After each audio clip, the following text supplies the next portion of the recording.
Hi, my name is Chris Salem, and welcome to NABE 2021. I'll be sharing with you today, Extraordinary Thinking Creates Extraordinary Leaders in the Classroom. Some of the things that you're going to walk away from today's session is knowing to understand the power of self-awareness so that you can lead by example while impacting others in a more productive, efficient manner to bilingual students in your classroom.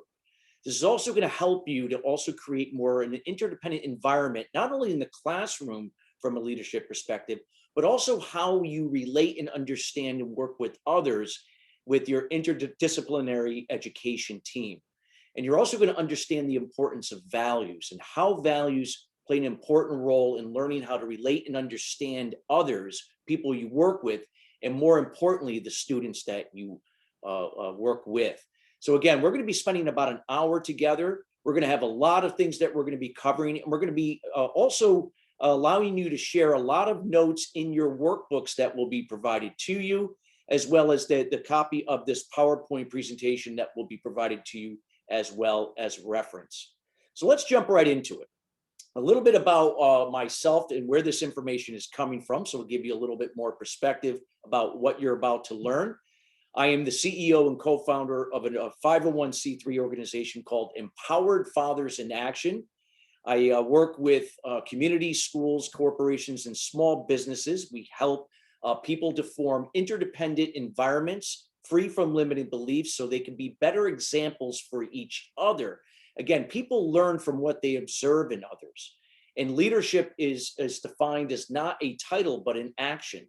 Something that when people, when they lead by example, you are empowering others to do good things for themselves, whether that is in terms of habits and disciplines, how you communicate, how you behave, how you do anything that is worthy towards leading to something good, producing, being more efficient, and so on. So I'm going to be sharing with you a lot of different insights today from the things that we do at Empowered Fathers in Action. And again, we work with companies, schools, corporations, in order to convey this information and empowering people to take ownership and be better examples for one another and creating interdependent environments which allow people to thrive. And again, it always starts in the home. So let's move forward and take a look at why is mindset important. So I'd like you to think about why mindset is important. Write that down. Why is it important? Well, think about, I'm going to use this as an analogy. Let's say you want to build a beautiful home. And you have this beautiful home that you plan on living in for the next 30 years. Perhaps you might live in it for the rest of your life. Now, before you're going to build that home, we have to look at how we're going to build that foundation. We have to make sure that we excavate the land very well. We have to be able to know that we build a solid foundation that that house is going to sit on for a long period of time. Now, if we're rushing through things and we're not taking time to cultivate that land and and to nurture that foundation, then what's going to happen? Is that home going to have some problems down the road? Sure. So again, the foundation to anything is so important that we take time to cultivate it and to nurture it. And so if we're looking to build anything sustainable, in this case, we're looking to become better leaders in our classrooms that inspire our students to not only learn more, but to be able to apply that to do many of the great things that they would like to do in their life. They may not know that yet, but you play an instrumental role in helping them to do that, where it all comes from this foundation. So think of your mindset as the foundation of everything that you're building and looking to sustain, to lead by example, and to empower the students that you teach in a bilingual environment, that they are going to become more and learn more as a result of it. So let's take a look at the different types of mindset. So when we look at mindset, there are two types of mindset. They're what we call a growth mindset and a fixed mindset. Well, I'm going to start with the first, and that is a fixed mindset. This is the type of mindset that people operate in every day of their lives, not even knowing why or what they're doing. They're just doing whatever comes natural to them. But you have to ask yourself, if why and what you're doing each day is actually serving you. This is all subconscious. It's driven from the subconscious mindset. So with that being said, fixed mindset means that we are operating in the past, in the future. What does that mean? Well, if you've ever been in a situation where you feel like something has triggered fear in you, that would tell you that you are operating in the past and the future. So when you're in a situation that triggers fear, what's happening simultaneously is that fear from that situation is going into the past, tying itself to what we call a limiting belief. This comes from childhood, often things that we pick up during our development years through what we observe in our households, either through a mom, a dad, or both, but usually one parent over the other. And when it ties itself to a limited belief, in the same moment, it gets projected into the future to whatever that scenario is. And we are projecting in that future that something that is not going to work out, or we're not going to be able to fulfill that. You're going to allow the fear to take over and consume you. And you're convincing your mind in that moment, even though it's in the future, that something that has not even happened has already happened. And that if you are going to fail, or you're not going to follow through, or you feel like you can't succeed, then it's already convinced your mindset in that moment that's what's going to happen. And oftentimes we self-fulfill that. So a fixed mindset, again, is tied to the past and the future. Tied to a limited belief, it's projected into the future. So how do we experience this? Well, we oftentimes, from that fear in the past and the future, will feel a level of worry, a level of anxiety. That anxiety can lead to feeling overwhelmed. We can feel frustrated. We can feel angry over a period of time. And when left unchecked, if we're in that fight or flight mode for a period of time, that can lead to depression. So many times what happens in a fixed mindset is that we get caught up in the things that we can't control. So I want you to think about that. Think about in your situation. Let's say this could be in your personal life. There could be certain things with your spouse, your partner, your children that are beyond your control. You can't control their behavior. You can't control how they perceive to something that you said. You can't control their actions. You can't control their attitude. You can't control their communication in general. You can only control yours. But oftentimes we get caught up in the things that we can't control. It can be like in the classroom. You cannot control how a student is going to perceive what was said to him or her. You're not going to be able to control if that student isn't learning at a pace that you feel they should be at this point in time. You can't control how a colleague or someone that you're working with in the school is going to relate and understand where you're coming from and where you see eye to eye on certain areas that would have to be addressed in the classroom. See, with the fixed mindset, we always get caught up mostly in the things that we can't control versus what we can. And this is what happens and why it leads us to operate in the past and the future. Again, where those limiting beliefs then take hold and have an effect over us emotionally and how we experience that. We can experience it through anger, jealousy, envy, shame, guilt, or any combination thereof. Now I'd like to ask a question. What if we were able to shift from a fixed mindset subconsciously to a growth mindset at the subconscious level? How would that make it different? What would be the impact that you could have on your students? Impact that you could have working with other educators in the area of bilingual education, excuse me. And with that being said, what would that do long-term to have an impact on the people that you touch operating from that mindset? Well, let's take a look at it. See, a growth mindset operates in the present moment, meaning that when something is triggered that would normally bring up fear, instead of going into the past and the future, you are remaining in the present moment. Fear is reduced or cannot reside in the present moment.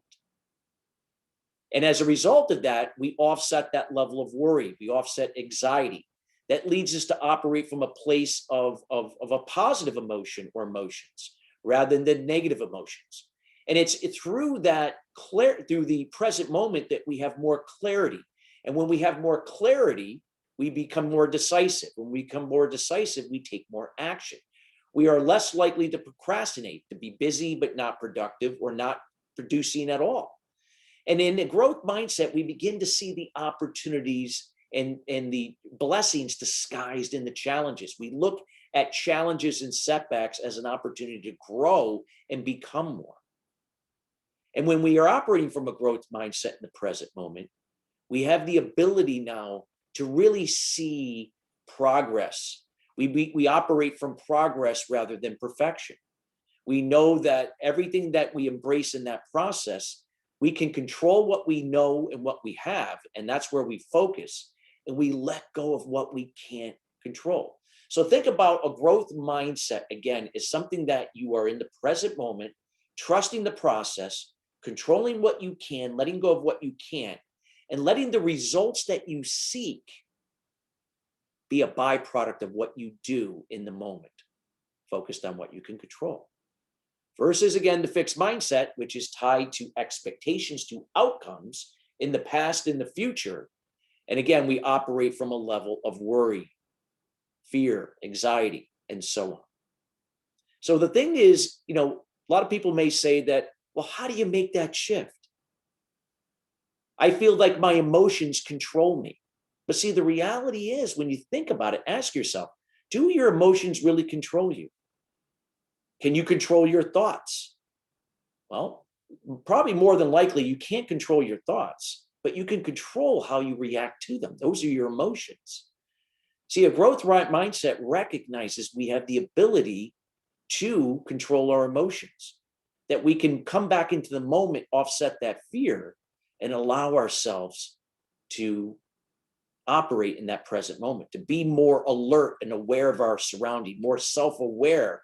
So not only are we growing, but we're inspiring people, in this case, kids that we teach in the classroom, regardless of age, that they can do the same. More children end up picking up on critical thinking and ways to solve problems when they observe that in others that are doing the same. And we live in a world that where we're reacting to problems. We're not being proactive to solve problems before we become major ones to operate in the solution. As bilingual educators, if we have the ability to know how to do this for ourselves, ask yourself, what are the possibilities that you can be more effective in terms of education, in terms of the students you teach, when they can learn from you through your example, to shift from a growth or fix to a growth mindset. So I'd like you to, take a look at this and what this means to you. Where are you in terms of your mindset? What's holding you back?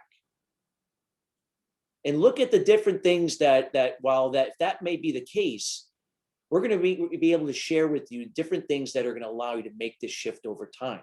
So why is this necessary in this presentation today?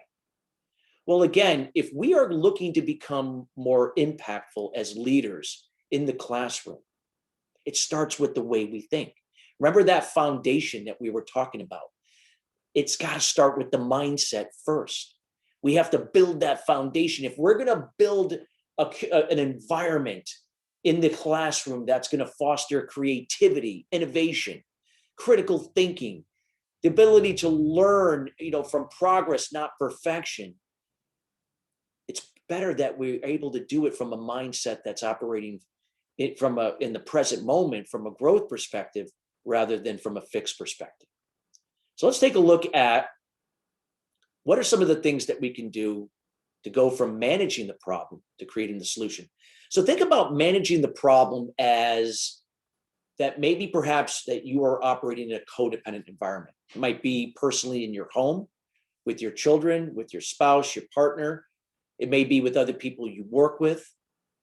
Ask yourself, are you often going in the mode of pleasing and enabling people? And if you are, do you feel exhausted? Are you always trying to tell people what they want to hear as a way to get their validation? So if these are some things that if you find that you are pleasing, enabling others, You may be often now operating from a codependent behavior and communication. Your communication could be passive, where again, you don't respect your own rights and responsibilities in terms of the communication. You give that power to the other person. It may be aggressive, where you disregard someone's rights and responsibilities in terms of their communication, because you are operating from your own expectations that have to be fulfilled. See, the reality is that in any given situation or environment, this could be in your school, this could be going on. And we can't control someone else's behavior, somebody else's communication, but we can control our own. And if we can be the example to help other people do the same, we have the ability to be more impactful as leaders to help them make those shifts within themselves over time. We can shift from passive and aggressive or passive aggressive behavior and communication to more assertive communication. Assertive meaning that we respect the rights and responsibilities of each other in terms of our behavior and communication, yet we only control what we can do from our end. We let go of everything that's outside of our control. And we have the ability to now move away from the problem and then create a solution. So let's go look about how do we go about doing that for ourselves? What are some of the things that we can do personally? Well, number one, it's first establishing a foundation. We talked about mindset of daily habits and disciplines. Again, why and what you do each day is going to lead yourself into developing your success foundation. So if you're looking to break bad habits, or you're looking to move away from a fixed mindset, we have to be able to incorporate certain disciplines that are going to allow us to make a shift from things that are not working to working. So the thing about discipline means is that you do it even when you don't want to do it, because discipline and consistency is what's going to help you to develop these habits over time that become a new pattern at the subconscious level that are going to change the way you think. They're going to change the way you get things done and how you solve problems to create solutions. So let's take a look at some different ways that you can look at daily habits and disciplines. Now, ask yourself, what time do you wake up each morning? Maybe, again, you're a morning person, or perhaps you're not. Well, what if you were to get up an hour earlier each day? What would that do? You have now an hour more time to do certain things that can really help get you set for the day to be productive, efficient, and to connect at a higher level with people that you work with at school or whatever learning institution that you are involved in, and how you connect with your student body. So if you were to wake up an hour earlier, perhaps that you could wake up and do an organizational task. That could be like making your bed. So what's making your bed have to do with anything? Well, it's not that you're making the bed because you want your room to look neat. It's just allowing yourself to get focused on accomplishing a small task. See, a small task leads to accomplishing another one, then another, and eventually that leads to bigger tasks that you're accomplishing. You're allowing your mind to get focused on one thing at a time. We begin to shift our focus 100% to taking on one task at a time, not multitasking. So how many of us have fallen into the trap of multitasking? I've been there. I'm a recovering perfectionist, a recovering codependent, and I'm also a recovering multitasker. See, the thing is, the reality is when we're multitasking, we're focusing, if we're doing three things at once, we're focusing 33% of our energy and attention to each of those three things. That means each of those three things is not getting 100% of our attention. And everything that we do is energy. What you focus on is energy. Where that energy gets focused on becomes now a result that you create, a solution that you provide, a problem that you solve. When we can learn to use an organizational task that we can do each and every day, like making your bed, it could be something else. That could lead to bigger things that you can accomplish in helping others, in this case, students, and learning more from whatever language their native language is to learning English and vice versa. In addition to an organizational task, you can incorporate things like meditation and journaling. So why meditation and journaling? See, meditation and journaling are the two habits that can change the quality of your life and your career and education, in this case, bilingual education, for the rest of your life. See, meditation and journaling allows you to get out of the problem, to get to the root cause of those limiting beliefs. Let me give you an example of that. See, my limiting belief was the need for validation. When I was growing up, my mother was an educator. My father had his own business, and my dad grew up poor. So my dad's sole objective in life was to become rich. He never wanted to be poor again. Now, becoming rich, you had to make some sacrifices, and he did. He sacrificed our family. And as a result of that, my dad was never usually around. He was often overseas working, and he missed a lot of the things that I was doing while I was growing up, including my brother. My dad wasn't at my ball games. My dad wasn't at certain milestones that were important during my development years. And as a kid, we don't know why. We didn't think, hey, dad's busy. Maybe he doesn't want to be bothered, and maybe being out of my game wasn't as important as it should. But again, we don't know better because you're a kid. But see, when I grew up when I was growing up and when I became a teenager, I began to become angry. I didn't know where it was coming from. I thought it was part of puberty. And as a result of that, that anger began to kind of manifest outward into more codependent behaviors. I became a passive aggressive in terms of my behavior in my communication. I could be passive where I would go out of my way to please and enable people because I wanted to be recognized, because my dad wasn't at my games. I was seeking that validation. I didn't know it at the time. All this was in hindsight. And as a result of that, I could also be aggressive, where I would demand a lot from people, create these high expectations. And when they went unfulfilled, I would blame everyone else, the person that I had put that expectation on for myself. I would blame the world. I was living from bad habits and excuses that I had created for myself in this codependent environment that surrounded me. So the need for validation was a limiting belief that led to this codependent behavior, problems forming positive relationships with others, problems with communicating in a positive way to myself and other people, problems staying focused, problems in making decisions, problems with taking calculated risks. So you can see that the limiting beliefs are powerful, and it can impact our lives in so many different ways. And not only does it affect us, but it affects other people in terms of how we interact with them. All of this is subconscious and we don't see it. These limited beliefs also led to 12 years of addiction, where because I didn't know what to do with my anger, so I found that I could escape through alcohol, drugs, and sexual addiction. But that wasn't really the addiction. The addiction was the need for validation. I was trying to control things I couldn't control. See, meditation and journaling allowed me in time to get to the root cause of those limiting beliefs. And that root cause went back to my father. And my father, again, was, I had to forgive him. And I had, more importantly, had to forgive myself.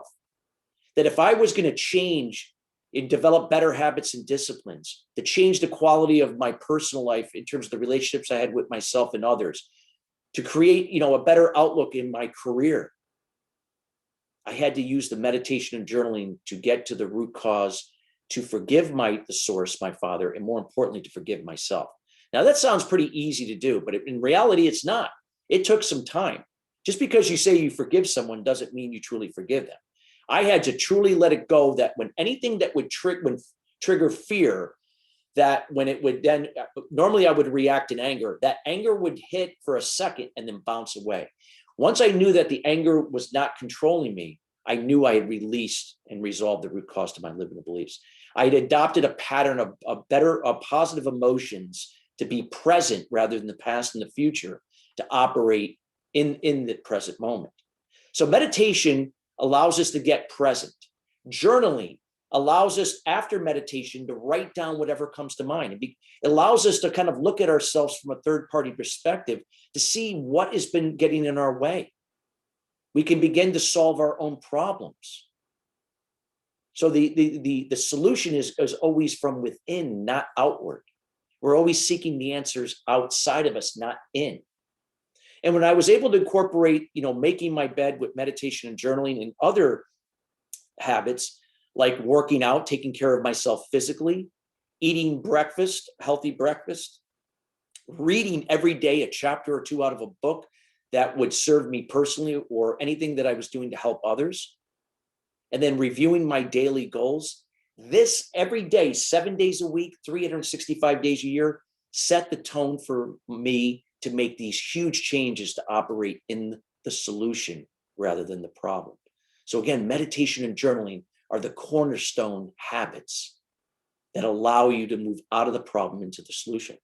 So why, again, is this important to you and how this will impact people you work for in your school or learning institution, the students that you teach? Because again, children and people observe why you do what you do through those habits, through your behavior, and through your communication. All of these are impacted either in a positive or negative way, depending upon what mindset you are operating from. So I just wanted to be able to provide you some insight of what some things that we can do to shift from a fixed to a growth mindset. Now go ahead, take some notes, write this down, and ask yourself, what are some of the things that you can be doing right now that would serve you in a better way? How can we go about meditating? There are many apps out there like Headspace, Calm, and so on that you can use to help you get into a daily practice each and every day. What organizational task will you choose? Doesn't have to be making your bed. Again, if you're waking up an hour earlier each day, that's going to give you enough time to do all these things. Might take an hour and a half, depending upon if you like to meditate longer or do exercise longer.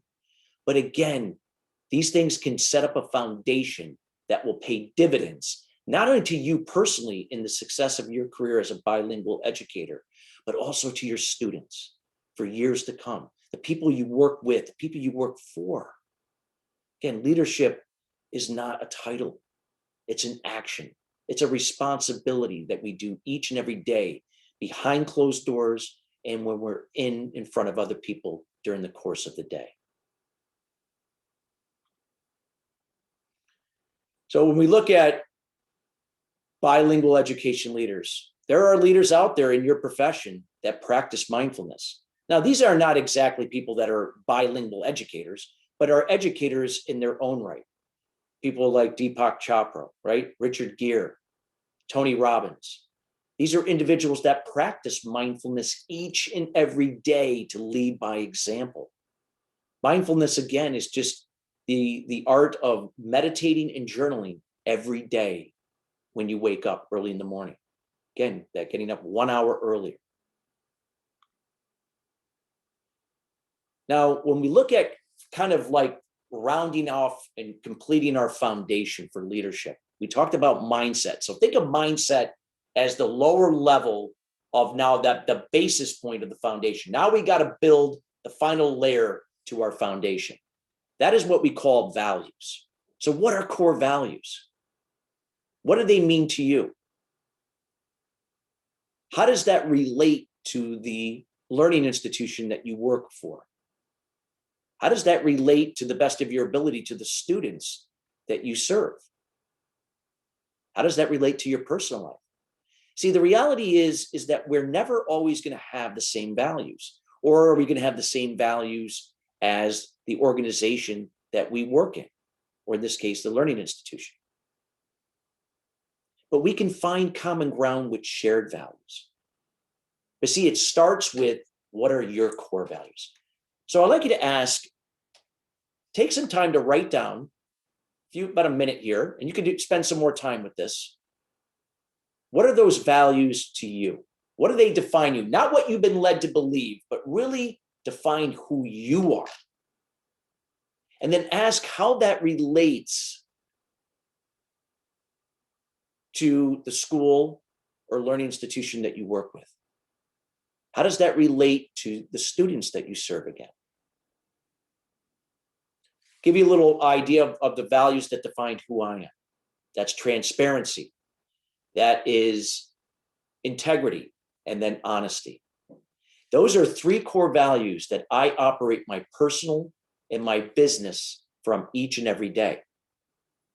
Does that mean, again, I'm going to connect with everyone that I could help them through my example do more to improve the quality of their lives and their careers? No, but I'm definitely going to connect with certain people where we have shared values. Absolutely. So if somebody's trustworthy or ethical or values someone who follows through, those are all relatable and shared values to transparency, integrity, and honesty. But it's got to start with you before you work yourself outward. Why is this important? Well, this is important because this is going to create more self-awareness so that you know how to communicate more effectively to yourself and others, and how you can connect on those shared values. How you can learn to have more compassion and empathy rather than pleasing and enabling. See, pleasing and enabling is a codependent behavior. You're doing it because you need to be validated, or you're seeking something in return that normally probably isn't healthy. But empathy leads by example. It's being a resource rather than just doing for somebody. It's teaching someone to do for themselves. Again, teaching a man how to fish rather than supply the fish for him. That's a more sustainable model for growth. And this is why mindset and values play in such an important role in helping us to become more.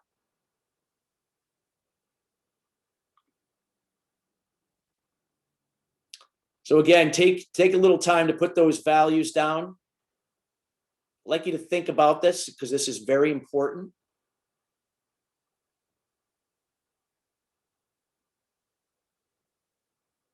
And again, I'll say it again, make a column for yourself. In this case, the people that the school that you work with, the learning institution, and then the students that you serve, to the best of your ability. And feel free to take time after, if you like, to complete this exercise, because this is really going to, again, help you to build that foundation, or to enhance the foundation if you were already been working in this particular area.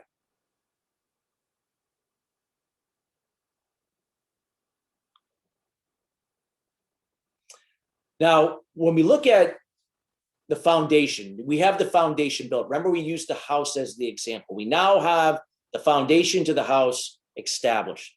Now we got to frame it out. So think of a house that if we're going to frame a house, we have to frame ourselves to be a better example now for people we work with. So when you look at it, we have to be able to start with ourselves. So how do we do that? Well, we know that when we lead by example, when we operate from those core habits and disciplines, those values, we're being the example for others that we can connect on a shared basis. We empower people through our resources, through our example, rather than doing for them. What we do is we establish now an environment, not a codependent environment, but an interdependent environment that's built on those values, that we empower people to play more to their strengths rather than their weaknesses. You've probably seen this many times in any situation. It could be in a company, a school, it could be in your own family. Are we leveraging our strengths and offsetting our weaknesses? We all have strengths and weaknesses. Why are we playing to our weaknesses more than our strengths? It's using resources, knowing how to do that, to offset our weaknesses. So it allows us to play to those strengths to be more value to the people we're serving, in this case, children, or anybody that's in that student capacity, that's learning English as a second language. It's understanding your role and duty in any situation. And to the best of your ability, understanding others. What are the roles and duties of other people you work with in the education setting? What are the roles and duties of each of your students? When we can have a better understanding, we're creating now more interdependency versus codependency. We're allowing students to now learn for themselves, asking them questions, knowing where they can go to those resources to learn and grow. And it's through that example that we communicate in an interdependent versus a codependent way. We are now connecting at a deeper level from those shared values. And even children can pick up on this. Don't underestimate kids because they're kids. Kids know more than we think.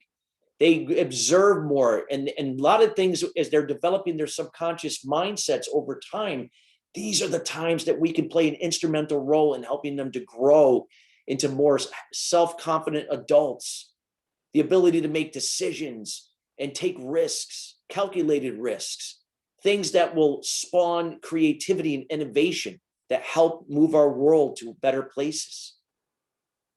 We could play an important role by creating a culture through our example, through building that framework, starting with you. It's not saying that, well, I'm waiting for the principal or I'm waiting for the school administrator to do that. Now, it'd be nice if they were doing that, but that doesn't mean that's happening. But why and what can we do in our own classrooms? As long as that we're not violating any school policies, things that are, again, going to serve and inspire your students. It's knowing that, again, we have to be able to trust that engagement, that being consistent with it creates that bond with the student, with your colleagues to do more.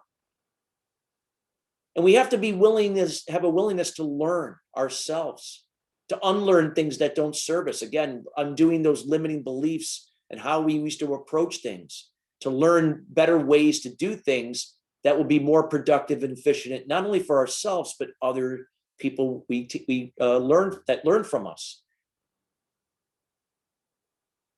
Again, when we have the ability to really shift from a codependent to an interdependent environment, you being the center of that role and inspiring others to do the same in time. Doesn't mean it's going to happen, at the same time. Great things can come from that.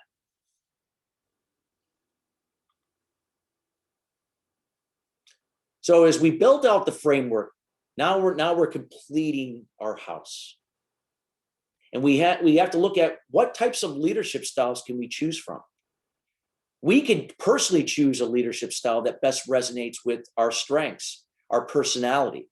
That doesn't mean that the learning institution that you work for is going to have the same leadership style. They may not, but you can find ways that you can find some common ground, just like the values. So let's take a look at each of the different leadership styles. These are just some of the few here. Coaching. See, coaching again means that you're not telling someone how, when, or why to do something.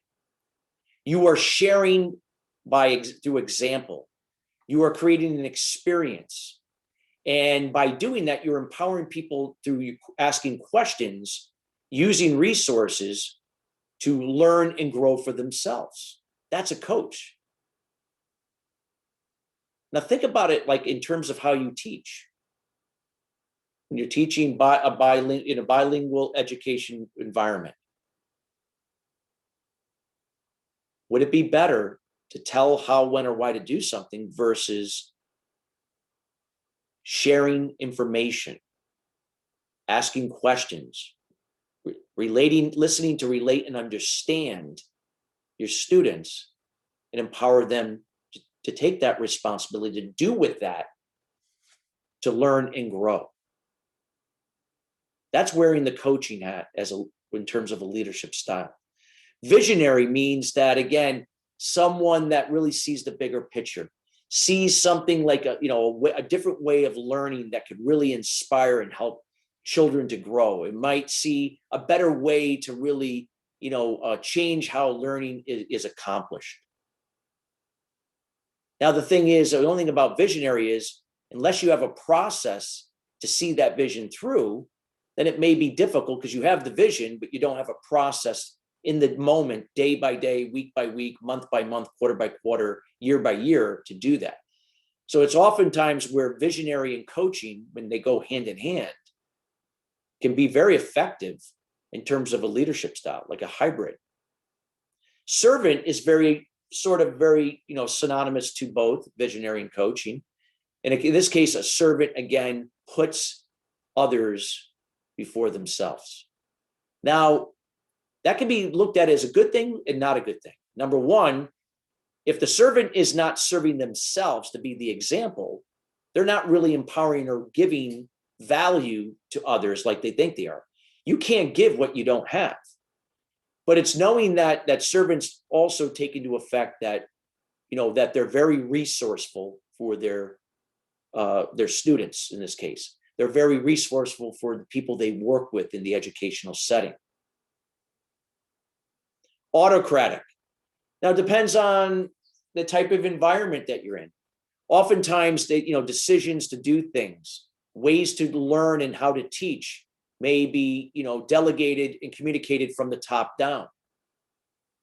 Oftentimes, there is really, in this case, no room for, maybe at your level, if you're a teacher, where you have a say or decision-making authority to do things differently. Now, in some cases, autocratic can work very well, depending upon the situation. But oftentimes it can divide people. It can lead to codependency because it often uses a how, when, or tell type of environment where people may not have the autonomy to make decisions for themselves or to operate in an environment that inspires and empowers people, in this case, students, to do more. Democratic is very similar to autocratic, especially, in a larger setting. Yet it does involve people. It involves others in terms of their feedback and finding what works best overall for the institution or the learning facility. So oftentimes it can be kind of synonymous a little bit with servant, visionary, and coach, but tends to lend itself between autocratic and a little bit of coaching, visionary, and servant. Laissez-faire means that, again, you're kind of hands off. You kind of allow, people that you're serving to do their own thing. And oftentimes, maybe with younger children, that may not work very well, but maybe in the high school setting, perhaps, or college, you could. That some people, kids or students have demonstrated the ability to do things on their own. You're created resources where it requires very little supervision in this case. You can create an environment that allows people to grow at their own pace. Now, oftentimes we don't see that in the educational setting. Not to say that it can happen. And in bureaucratic, oftentimes you obviously see that in a lot of, conservative old corporations, but not to say that it can't exist in the educational setting, because it does. And again, this means that most decisions are coming from the top down. Oftentimes there's a lot of regulations and policies in place, and that there's certain criteria that we have to follow. Now, there can be good things that can come about within a bureaucratic environment, but again, some of the negatives is it can create a lot of codependency. It can create an environment where people don't feel included. They just feel like they're going through the motions. So it's asking yourself, what leadership style that does your learning institution operate from? And what would work best for you? What defines your values, your mindset, your personality, your strengths? What is the best way that you can relate and understand your students that you're serving to do more? It's finding what works best for you. So let's take a look at an example of an extraordinary bilingual education leader. Now, for many of you, you're probably very familiar with this woman, Dr. Virginia Collier. Again, she did some extraordinary work with another senior researcher, Dr. Wayne Thomas. They were known for the PRISM model. And again, this was a theory that they had adopted and applying when we were looking at learning English, that over a longer period of time, in this case, minimum 5 to 6 years, that students would be more effective for students to retain and get better at learning English versus over a shorter period of time. But see, the reason why that was an example of why Dr. Virginia was an example as an extraordinary leader was that, again, she kind of, really played to her values. This is someone that really believed in people. She believed in herself. It was almost like family-like values. She was someone that came from empathy, that she empowered others through her example. She was resourceful rather than telling people how, when, or why to do it. Their information was shared that allowed other professionals in this industry, in the bilingual education industry, to now take that information and apply it to what works best in their situations. So again, when you look at somebody like Dr. Virginia Collier, she embodied, a couple different styles here. She was a visionary, number one, with Dr. Wayne Thomas. She was also had a coaching hat, and also in a way a democratic type of a hat as well. She was able to blend different styles to be really not only effective in helping students in bilingual education, but also helping to spawn and create future leaders in this space through her research and through, again, her values and contributions. What are you doing to be an extraordinary leader in the bilingual education area? Why do you do what you do? How can each day can you impact one student at a time to become more? And to really value the art of creation and innovation, knowing that if they can learn English and become more effective, the wonderful things they can do being here. What style will work for you? So let's take a look at that. Let's take a look at the style. Ask yourself these questions. What can you do? What do you value more? Goals or relationships? Write that down. Do you believe in structure or freedom of choice? Write that down. By asking these questions, it's going to allow you to see what leadership style that we covered or styles most aligns with you, and how that relates to the learning institution and the students that you serve. Would you rather make a decision on your own or collectively? Do you focus on short or long-term goals in this area? Do you believe that motivation comes from empowerment or direction? And what does a healthy classroom look like to you? Answer these questions honestly. Don't overanalyze or overthink it. Just answer them, whatever comes to mind. Come from the heart, come from the gut. And then look at that list of leadership styles and see, what is your leadership style? And by understanding what that style is, or maybe it's a combination of one or two, possibly three, how can you be more impactful in the classroom?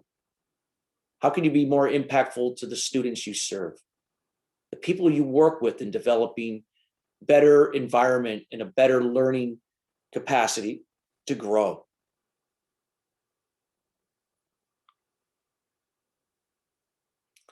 I'd like you to take a look at this group activity. A district school administrator has just been put in charge, a new principal that a bilingual program works together with. The principal immediately starts by telling the staff what change needs to be made. When some suggestions are made, the principal tells them he or she does not have time to consider them. Which leadership style defines the situation?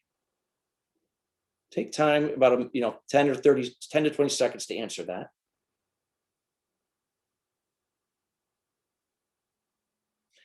Now, when you look at that, oftentimes, in that case, that would be more of an autocratic, bureaucratic type of situation.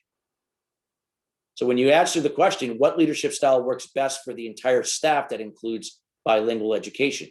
Well, if we were able to shift this around and do it in a way that empowered and inspired others to maybe be part of that decision, then we're now looking at more of a coach, visionary, democratic, or servant role. That could be either one of those or a combination. But ask yourself, what would be more effective from the way you look at it?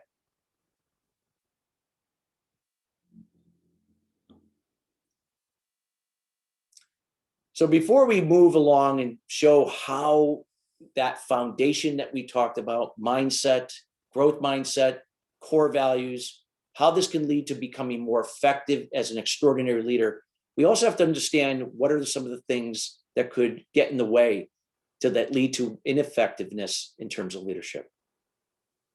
See, we're never going to be everything for everyone, but we have to be able to find some common ground when we create interdependency in any type of situation.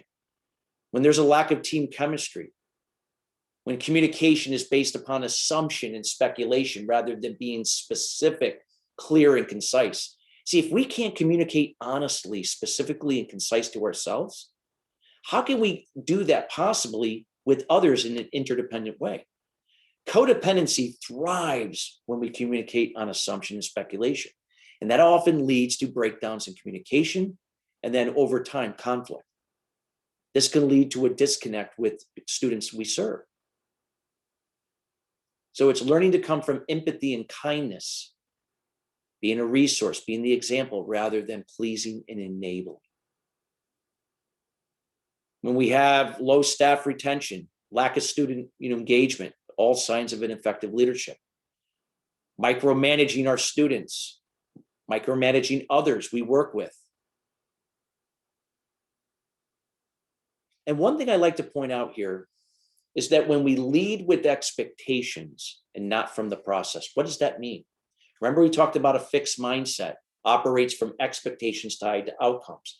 What happens with expectations? They often go unfulfilled. We may fail our own expectations personally, let alone others that fail to do what they have to do as part of the equation that let us down. But when we trust the process, which is controlling what we can in the moment, letting go of what we can't control, the results that we seek are more likely to be a byproduct of time to that process.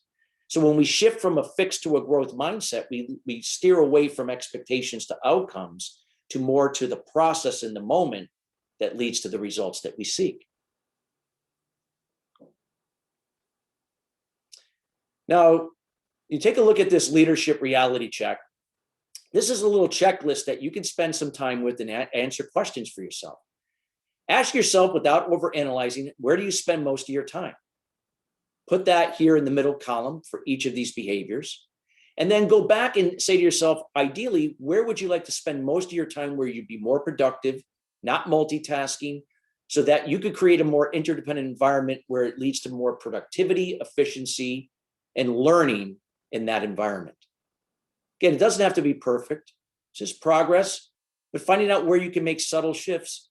And when you can answer these questions below, you can see how you can now do this reality check once a week, maybe once every other week, not just once a month or once a quarter, but at least minimum every other week, and how this can keep you on track to really lead by example and be a better resource for your students and for people you're working with and work for.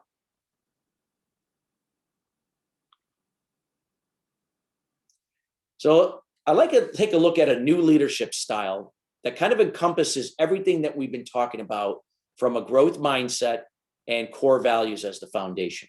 If we're looking to really truly make a shift from an extraordinary or from an ordinary to an extraordinary leader in the classroom, we have to look at what we call transparent leadership. So what is transparent leadership to you? What does that mean to you? Well, transparency means that we are authentic. We can be vulnerable. We know that vulnerability leads to growth, that we are always learning as well as at the same time that we're teaching. It's operating from those core values behind closed doors as we are in public. And when we can learn to be transparent and vulnerable in a healthy way, it leads us to now helping us to raise our level of not only our self-awareness about ourselves, but also the ability to raise our level of confidence, self-esteem. And all of these are positive energy that impact others around us, in this case, students and the people we work with, in profound ways to help them to find within themselves what they can do to start making changes. Again, learning to be more empathetic rather than a pleaser, learning to be more compassionate rather than enable. So ask yourself again, what does transparency mean to you, and how can you allow transparency to now allow you to grow and to be more impactful to the people you serve through that example? So these are some examples of what an extraordinary leader looks like. We talked about self-awareness, the ability to be genuine, We understand what our mission is in the classroom, our mission in our lives. It's not our political views. It's not our religious views. It's, again, the things that operate what allow us to grow and become more, and empower people to do the same for themselves. Empower students to learn this now rather than later, to raise their levels of confidence so they can become more of value in their homes as parents one day, as spouses, as members in their community, and then also in the businesses or chosen professions that they decide on. See, it's all about more heart than talent. It's not the talent itself.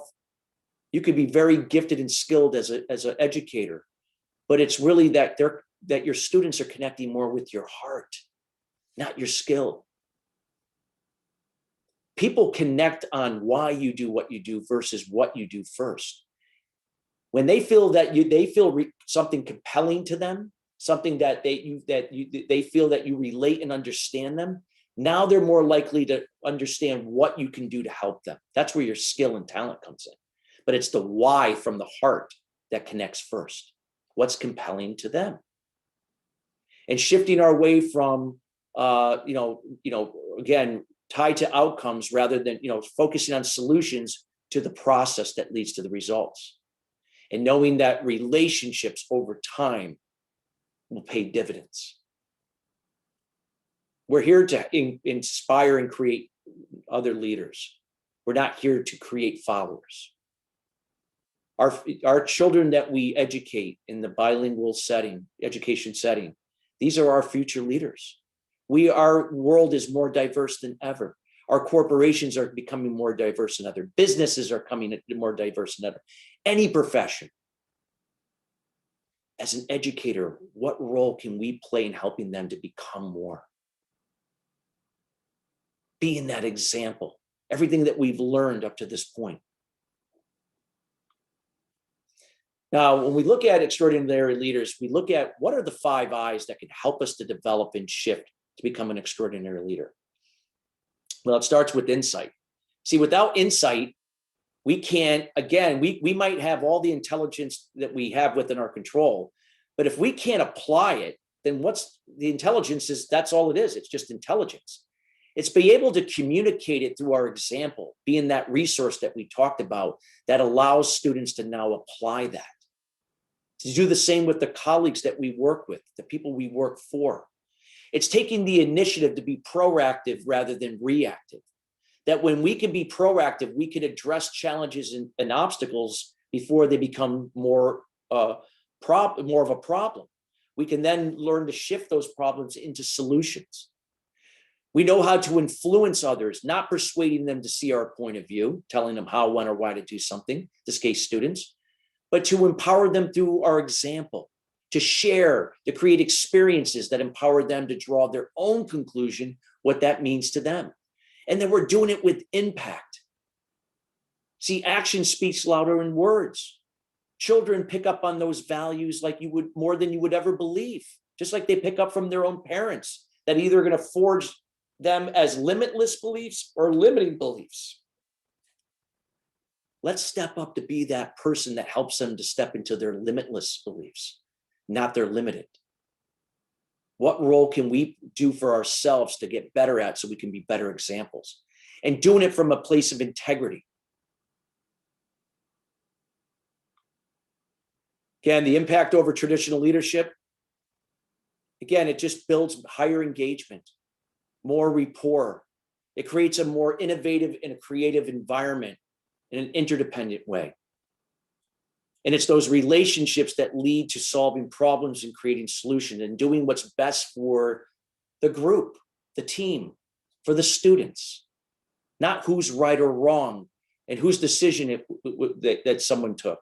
It's about what's best for the situation, what's best for the organization, for the learning institution, what's best for the students.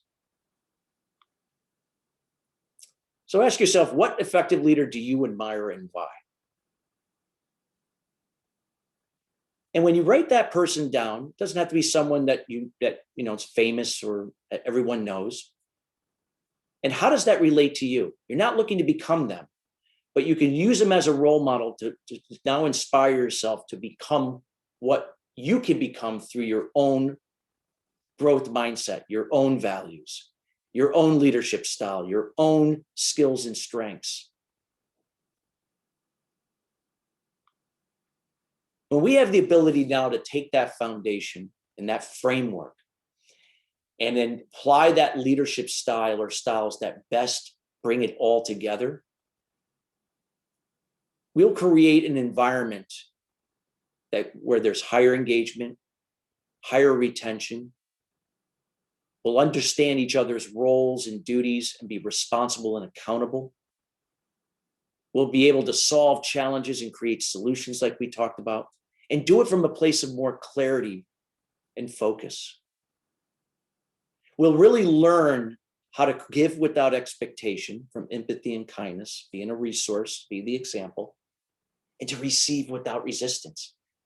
When we can be that example for our students to build their level of confidence and self-awareness, to become more for themselves and others. Really look at that statement, give without expectation, receive without resistance. Let that become part of your life as an educator. Don't operate from expectation, but trust the process, control what you can, let go of the rest. And know when it comes back from wherever it comes from, you receive without resistance. When we can teach that through our example to our students, anything is possible to become more in life. Anything is possible to help solve world problems. Are you being a part of the solution today, starting with you, or are we contributing to the problem? Ask yourself. And as we do this more, we can create more interdependency in our school culture. We can again to shift our way from being codependent or dependent to be more interdependent. Again, choosing our own happiness, choosing our own direction, choosing, to be, again, the example, choosing a new way of thinking through a growth mindset, and then allowing others to do the same for themselves, that when we come together, we can do it at a higher level. And with that being said, we've come to the conclusion of today's presentation. I wanted to thank you for being here, and I hope you are enjoying NABE and then learning from all the great experts that you're learning from here. I hope this information that was shared could be very helpful for you individually and helping others to become more, and how we can help create future leaders in your own classrooms by becoming an extraordinary leader in how we think first. If you have any questions, feel free to reach out to me. I'd be more than happy to help, and I'm here to serve. And I want to thank you for being here, and enjoy the rest of your time at NABE.